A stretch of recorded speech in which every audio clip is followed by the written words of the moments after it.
मैंने ये बातें खुद सुनी हैं अपने बचपन में।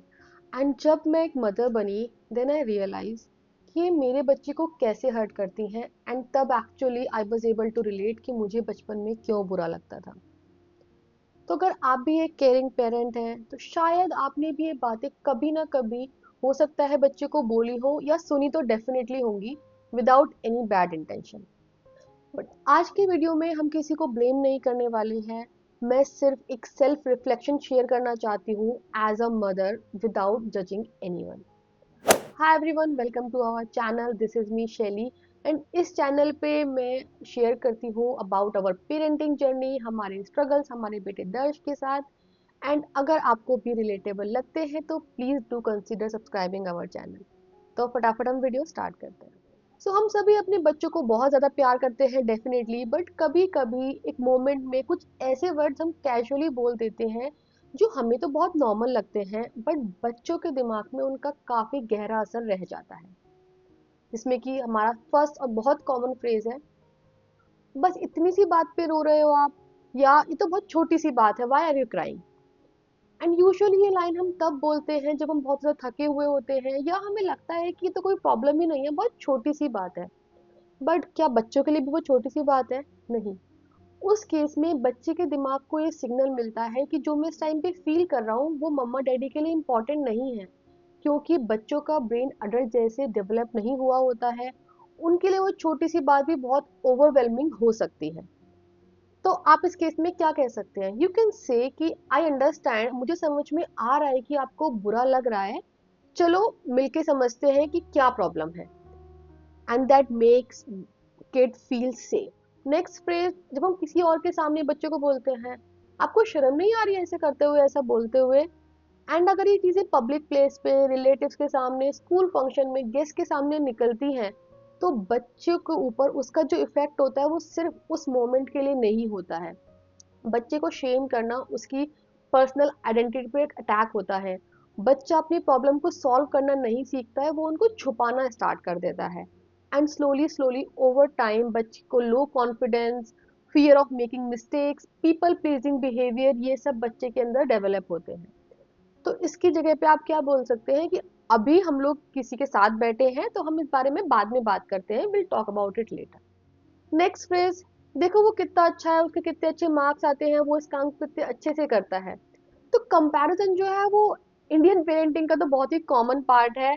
और उसकी जो इंटेंशन है वो डेफिनेटली बच्चे को मोटिवेट नहीं करती है, क्योंकि बच्चे को समझ में आता है मैं तो इनफ ही नहीं हूँ, मेरा जो लव है वो कंडीशनल है। एंड कुछ कभी कभी जो होता है, कुछ बच्चे लाउड होते हैं, कुछ क्वाइट होते हैं, किसी की पर्सनैलिटी डिफरेंट होती है, कुछ फास्ट लर्नर, कुछ स्लो लर्नर, बट सब बच्चे अपनी अपनी जगह पे कंप्लीट होते हैं। तो आप कह सकते हैं कि तुम अपनी स्पीड से ग्रो कर रहे हो, and that is absolutely fine with us. We love the way you are instead of comparing. Next common phrase, हमने तुम्हारे लिए इतना किया है। एंड यूजुअली ये सेंटेंस पेरेंट गिल्ट से नहीं बोलते हैं, काफी टाइम थकान से बोलते हैं। बट उस केस में बच्चा जो है वो पेरेंट्स के लिए कोई भी सेक्रीफाइस कैरी करने के लिए इमोशनली रेडी नहीं होते हैं। एंड ये सेंटेंस बच्चों को बहुत डाउन, बहुत ऐसा डेट में फील कराते हैं। एंड बच्चा क्या करता है, वो अपनी नीड्स को सप्रेस करना स्टार्ट कर देता है।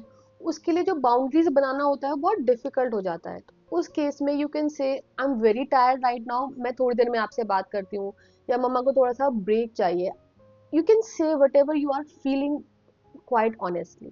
नेक्स्ट, बड़े हो गए हो, आपको समझना चाहिए, या आप बड़े हो आप समझो। बट इसका मतलब होता है कि जो आप फील कर रहे हो वो आपको फील नहीं करना चाहिए।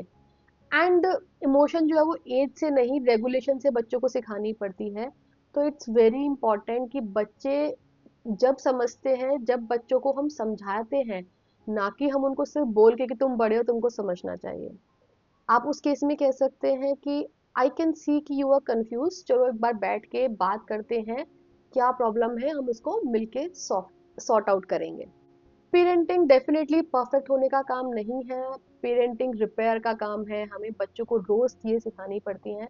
अगर आपको आज ये लग रहा है कि शायद मैंने ये बोला है तो इसका मतलब आप बुरे पेरेंट नहीं हो, डेफिनेटली इसका मतलब कि आप ये सोच रहे हो कॉन्शियसली कि हाँ ये चीजें गलत है, and you are becoming an aware parent. and definitely it is the sign that you are caring for your kids. आप कमेंट्स में ऑनेस्टली बताइए कि कौन सी लाइन ऐसी है जो आपने अननोइंगली बोली है. I will definitely not judge you. This is only to reflect with pure honesty. And अगर आप पेरेंटिंग को फियर से नहीं, समझ से अप्रोच करना चाहते हो तो definitely this is the right channel जो आपको सब्सक्राइब करना चाहिए. यहाँ पे आपको कोई भी परफेक्ट पेरेंट्स नहीं मिलेंगे, but definitely more aware, more reflective parents we are trying to build a community of. And I am trying to make sure कि जो मेरे पेरेंटिंग स्ट्रगल्स हैं, जो मेरी लर्निंग है, that will help you as well.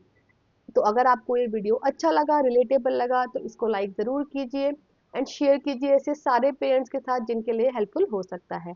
And thank you for watching today's video.